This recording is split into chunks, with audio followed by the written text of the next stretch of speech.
Hi guys, welcome back to the channel. If you're new here, hi, how you doing? We're just kind of jumping right into a brand new makeup tutorial. I thought I'd just do my brows on camera because they literally took me 10 minutes, so I was like, might as well keep it in. I'm basically just using my Colourpop brow pencil, and then I go in with the NYX like felt tip pen thingy bobber, and then I just go in with some pink honey like water activated wax. That's basically what I do with my brows. I'm not that high maintenance. Um, but yeah, that's basically my brows done. And today we're going to be going in with the Jade and BB palette.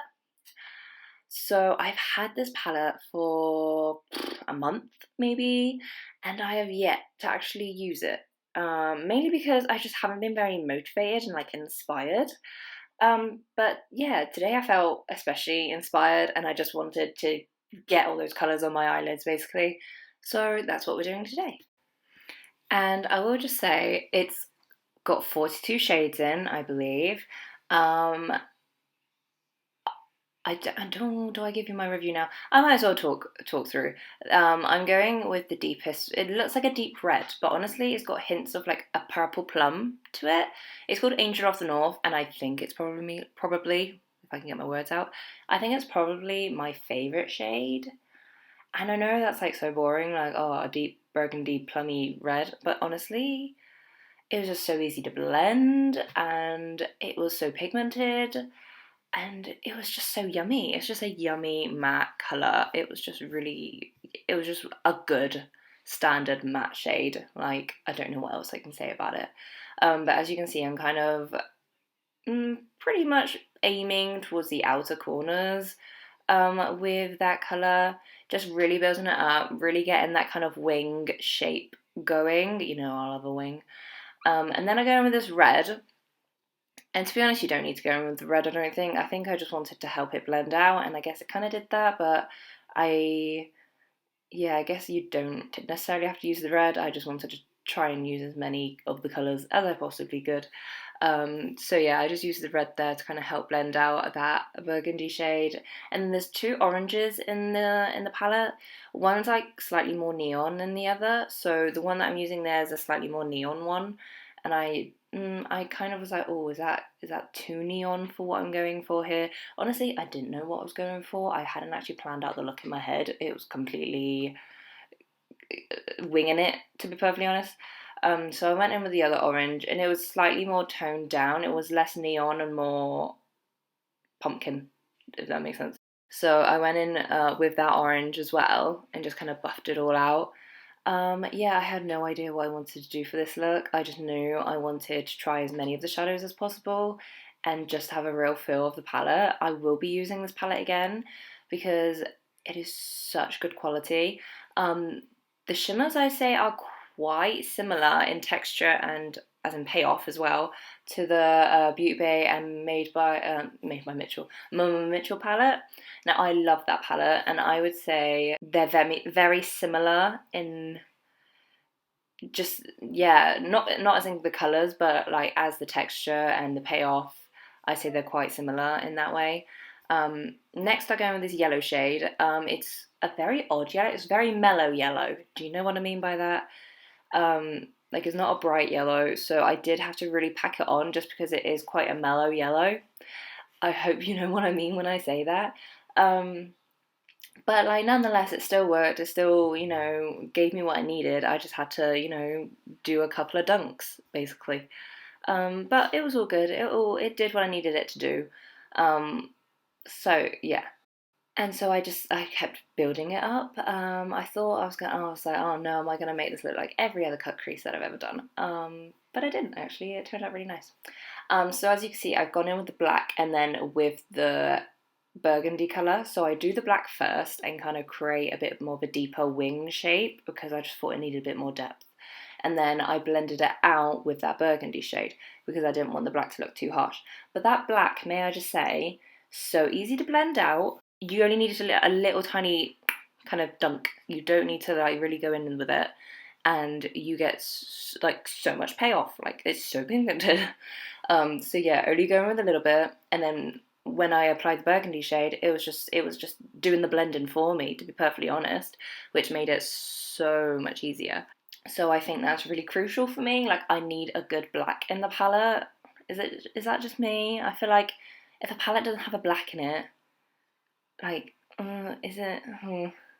Like, I know I need a black. I need a black in the palette. But yeah, I rate that black, even though it's like so boring of me to say. It's good black.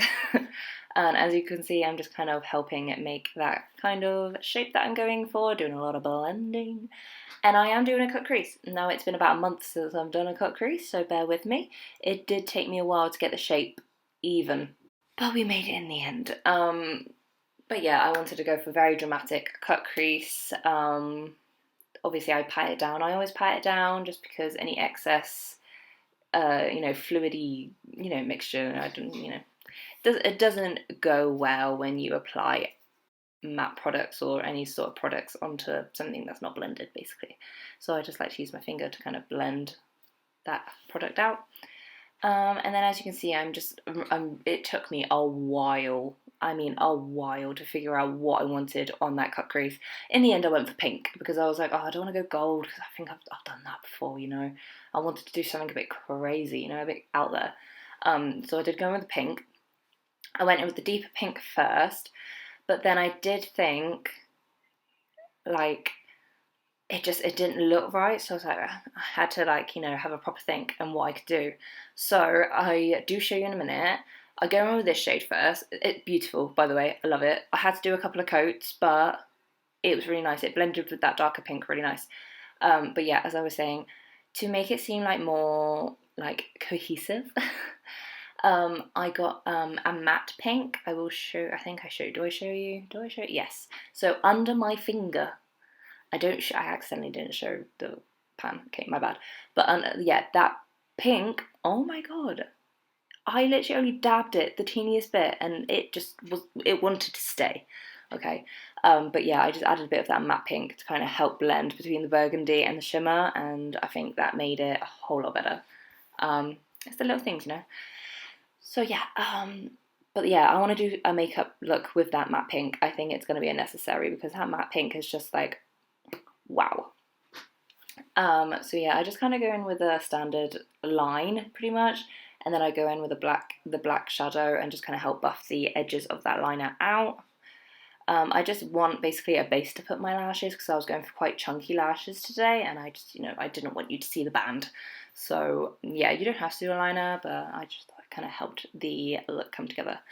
So the lashes that I used were they're in the style Stormy by Unicorn Cosmetics. That's what they are. Wow, that took me a while. It's only 5 in the evening as well. Jeez, someone's tired. Anyway, I move on to the lower lashes, and I didn't want it to mirror the top necessarily, so I wanted to make it a little bit, spicier on the bottom. So I do go in with that kind of lavender shade and try that out because, like I said, I wanted to try as many of the shadows as possible. So that's what I tried to do. So yeah, I go in with the lavender shade to buff out a bit more of that burgundy shade because I did want it to kind of all loop together. And I kind of just swooped it together, try and made it all blend nicely as I could. And then on the inner part of the lower lash, I went in with this bright pink again, the shimmery shade, and I did have to find I had to dab instead of smudge the brush because I wanted it to still look shiny, so I dabbed instead of smudged. So a little tip if you're interested, but if you're not, don't worry. And then I went into a separate palette to get a brow bone and an inner corner highlight, just because this palette didn't have one. I mean, it's not a big deal, but I just wanted to let you know.